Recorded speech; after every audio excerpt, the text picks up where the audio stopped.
And let's stay on Capitol Hill for now. Minnesota Congresswoman Ilhan Omar sparking outrage from both sides of the political aisle after accusing prominent lobbying group, the American Israel Public Affairs Committee, of paying members of Congress to support Israel.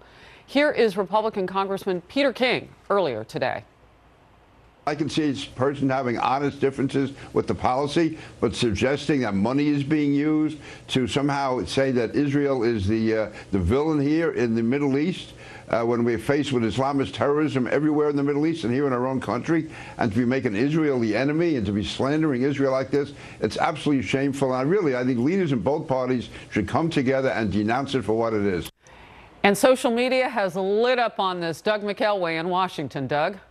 And the highest-ranking Democrat to date, House Judiciary Committee Chairman Gerald Nadler, is now condemning the remarks of Congresswoman Ilhan Omar, noting, quote, she appears to traffic in old anti-Semitic tropes about Jews and money. But Nadler is also adding a little bit of a dig at Omar's right-wing critics, who he says are, quote, advancing their agenda by distracting and dividing those committed to equality and social justice. It was last Friday that House Minority Leader Kevin McCarthy threatened to take action against Omar, just as he did against Representative Steve King for racially insensitive remarks. Then, journalist Glenn Greenwald criticized McCarthy for targeting Omar and fellow Muslim Congresswoman Rashida Tlaib's criticism of Israel.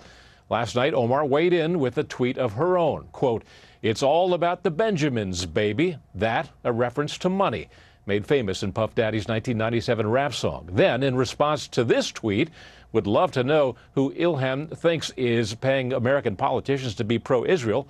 Omar tweeted again, AIPAC. That is the American Israeli Public Affairs Committee, which has often been accused by progressives of fomenting hatred of Iran. AIPAC responded in their own tweet last night, we will not be deterred by, in any way, by ill-informed and illegitimate attacks on this important work. Former New Hampshire Governor John Sununu believes this controversy is the logical result of the Democrats' identity politics.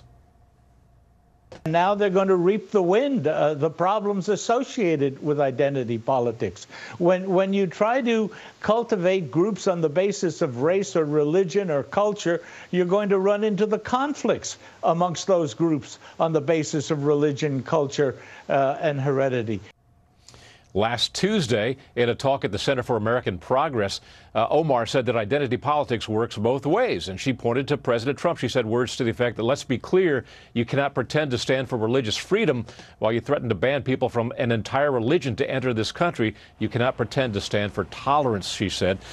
Speaker Pelosi, meanwhile, has yet to condemn any of these remarks by Ilhan Omar. Or she could just ask Representative Omar for whatever evidence she would have with AIPAC. Look, this has got a lot of Congress people really upset. I saw Lee Zeldin of New York up on Twitter as well with his own heat against Omar's remarks. This has been a very bitter situation that is going on right now. Doug McElway reporting the news for us. Thank you. My pleasure.